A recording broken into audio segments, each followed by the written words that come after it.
સુરતમાં વ્યાજબી ભાવની દુકાનના પરવાનેદાર દ્વારા ફિંગરપ્રિન્ટ સાથે ચેડા કરી કૌભાંડ બાદ અમરોલીમાં 1600 જેટલા ભૂતિયા રેશન કાર્ડની તપાસ ઠેરની ઠેર છે। ત્યારે કોંગ્રેસ ઓબીસી નેતા કલ્પેશ બારોટ દ્વારા ખાસ જનાદેશ ન્યૂઝ સાથેની વાતચીતમાં સનસની આરોપ સાથે ચીમકી પણ ઉચ્ચારી છે। જુઓ માહિતી સમગ્ર વિસ્તારથી।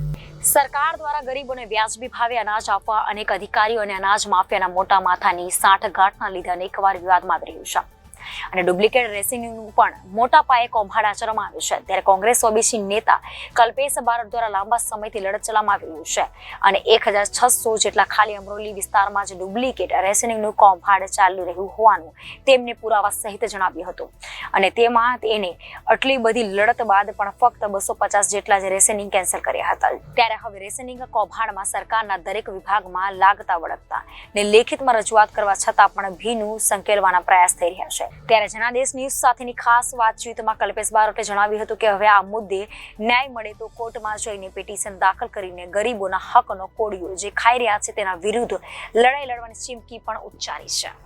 સસ્તા અનાજમાં અને ખાસ કરીને ભ્રષ્ટાચારી બાબુઓ અધિકારીઓથી માંડીને અનેક લોકો મળીને મોટી પ્રમાણમાં ભ્રષ્ટાચાર કરતા હોય છે અને જે પ્રમાણે ઘટના વારંવાર આવે છે કે સરકાર દ્વારા ગરીબોનો માટે જે હકનું અનાજ અપાતું હોય છે અને તેમાં ભ્રષ્ટાચાર અને મોટા કૌભાંડ થતા હોય છે। ત્યારે ગઈકાલની ઘટના પણ પ્રકાશમાં આવી હતી, પોલીસે કાર્યવાહી કરી છે, પરંતુ જે કહેવાય કે 1600 જેટલા બોગસ કાર્ડ છે તે લાંબા સમયથી છે અને કઈ રીતનું આખું તેમાં કૌભાંડ છે તેની લડત ચલાવી રહ્યા છે ઓબીસી નેતા કલ્પેશભાઈ બારોટ। તેમની સાથે વાત કરીશું।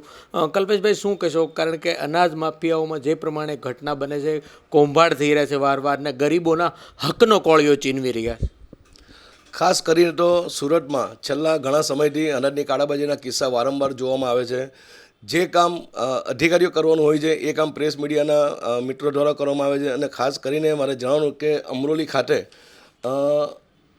2/11/21થી 21/1/2023 સુધીમાં અમરોલી ઝોનમાં 1625 જેટલા રાશન કાર્ડ બનાવવામાં આવેલા હતા અને છેલ્લા એક વર્ષ ઉપરાંતથી મારી વારંવાર જિલ્લા કલેક્ટરશ્રી, જિલ્લા ડીએસઓ, મામલતદારશ્રીને ફરિયાદ કરવામાં આવે છે કે અમરોલી ઝોનમાં 1625 જેટલા બોગસ રાશન કાર્ડ બન્યા છે, એ રાશન કાર્ડ પર ડીબી કરવી જોઈએ, પરંતુ અધિકારીઓ એકબીજાના મીણાપીપણામાં એકબીજાના બચાવવા માટે કોઈ પણ જાતની તપાસ કરવામાં આવતી નથી। આપ જોઈ શકો છો મારી પાસે અમરોલી ઝોનમાં બનેલા આ 1625 રાશન કાર્ડ જે ભૂટિયા રાશન કાર્ડ કહી શકાય તેની યાદી છે। આ બાબતે મેં પીએમ ઓફિસમાં પણ છેલ્લા એક વર્ષ ઉપરાંતથી આ ફરિયાદ કરી છે। તમામ અધિકારીઓ એકબીજા પર ખો નાખીને અરજી દફતર કરવાનો પ્રયાસ કરે છે। છેલ્લા એક વર્ષથી વારંવાર મારી રજૂઆત કરવા બાદ અધિકારીને લાગ્યું કે આમાં આપણે કંઈક ને કંઈક અંશે ભેરવાઈ જઈશું, એટલે ના છૂટકે મારી તમામ ફરિયાદોને સાઈડ પર રાખીને એ લોકો માત્ર 250 જેટલા રાશન કાર્ડ રદ કર્યા છે। એટલે મારી જે ફરિયાદ જે સાચી છે એ વાતનો પુરાવો જિલ્લા ડીએસઓ જ આપી રહ્યા છે કે મારી 1625 રાશન કાર્ડની જે ફરિયાદ હતી એમાં હાલ પૂરતા 250 જેટલા કાર્ડ રદ કર્યા છે। સરકારનો જે નિયમ છે કે 25 ચોરસ મીટરનો જેનો પ્લોટ હોય એનો જ એનએફએસનો રાશન કાર્ડ બની શકે, પરંતુ સુરતમાં અમરોલી સુરતના તમામ 10 ઝોનમાં માત્ર અધિકારીઓ પોતાના અંગત લાભ ખાતર પૈસા લઈને બોગસ એનએફએસના કાર્ડ બનાવવામાં આવે છે। એનએફએસ કાર્ડ મંજૂર કરવાની કમિટી બનાવવામાં આવી છે, કોઈપણ જાતની કમિટી દ્વારા કાર્ડ તપાસવામાં નથી આવતા। માત્ર જે તે ઝોનના નાયબ મામલતદાર એમના મદદથી હસ્તક પૈસા લઈને ખોટી રીતે કાર્ડ બનાવી દે છે। કલ્પેશભાઈ, જોવા જાય તો તમે કહ્યું કે કામગીરી છે માત્ર 250 જેટલા જે બોગસ રેશન કાર્ડ હતા એટલે ભૂતિયા રેશન કાર્ડ કેન્સલ કરવામાં આવ્યા છે, એ દેખાડા પૂરતી કામગીરી અને તમારી પાસે એવા કયા ઠોસ પુરાવા હતા છતાં પણ કઈ રીતે આ ચાવરી રહ્યા છે? મેં આપને કહ્યું કે આ 1625 રેશન કાર્ડની યાદી મારી પાસે છે જે અમરોલી ઝોનમાં બનેલા છે। મારી આપણી ચેનલના માધ્યમથી જે પણ અધિકારીઓની તપાસ કરતા હોય વિનંતી છે કે આ 1625 જે રાશન કાર્ડ છે એનું તમે ડાયરેક્ટ વેરિફિકેશન કરો। જે લોકોના રાશન કાર્ડ છે એમના ઘરે જાઓ, એમના ઘરે 4 વ્હીલ કેટલી છે, 2 વ્હીલર કેટલી છે, તેઓનો બંગલો છે કે ઝૂંપડું છે એની તપાસ કરો। 25 ચોરસ મીટર વારની ઉપરનો જો પ્લોટ હોય તો એના રાશન કાર્ડ કોઈપણ હિસાબથી એનએફએસના કાર્ડ બનતા નથી, પરંતુ અધિકારીઓ પોતાના અંગત ફાયદા ખાતર આવા એનએફએસના કાર્ડ બનાવે છે અને સરકારને લાખો કરોડ રૂપિયાનું નુકસાન સરકારને કરે છે। જે લોકો ખરેખર આના હકદાર છે એ લોકોને રાશન મળતું નથી, તે લોકોના રાશન બનતા નથી, પણ જે લોકો માલેતુજાર હોય અને દુકાનદારો પોતાના આર્થિક ફાયદા ખાતર અધિકારી સાથે સેટિંગ કરીને ખોટી કાર્ડ બનાવે છે। સરકાર દ્વારા હાલમાં પણ એક વ્યક્તિને 2 કિલો ચોખા, 3 કિલો ઘઉં આપવામાં આવે છે, એટલે એમ કહી એક વ્યક્તિને 5 કિલો અનાજ મળે છે। કોઈ ઘરમાં 5 સભ્યના કાર્ડ નામ હોય તો તેમને 25 કિલો અનાજ મળવું જોઈએ, પરંતુ દુકાનદારો તે લોકોને બોલાવે, અંગૂઠો મુકાવે અને 2 કિલો કાર્ડ ફ્રીમાં આપે છે અને 12 25 કિલો અનાજ બ્લેક માર્કેટમાં વેચી નાખે છે। હાલમાં ગઈકાલનો જે કેસ છે આ કામ પુરવઠા અધિકારીનું છે, મામલતદારોનું છે, છતાં પણ મામલતદાર કે અધિકારીઓ એ સિસ્ટમમાં બેસી રહી છે, માત્ર પૈસા રાશન કાર્ડ બનાવે છે, ખરેખર જે તપાસ થવી જોઈએ તપાસ થતી નથી. એનો એક જાગતો પુરાવો મારી પાસે છે.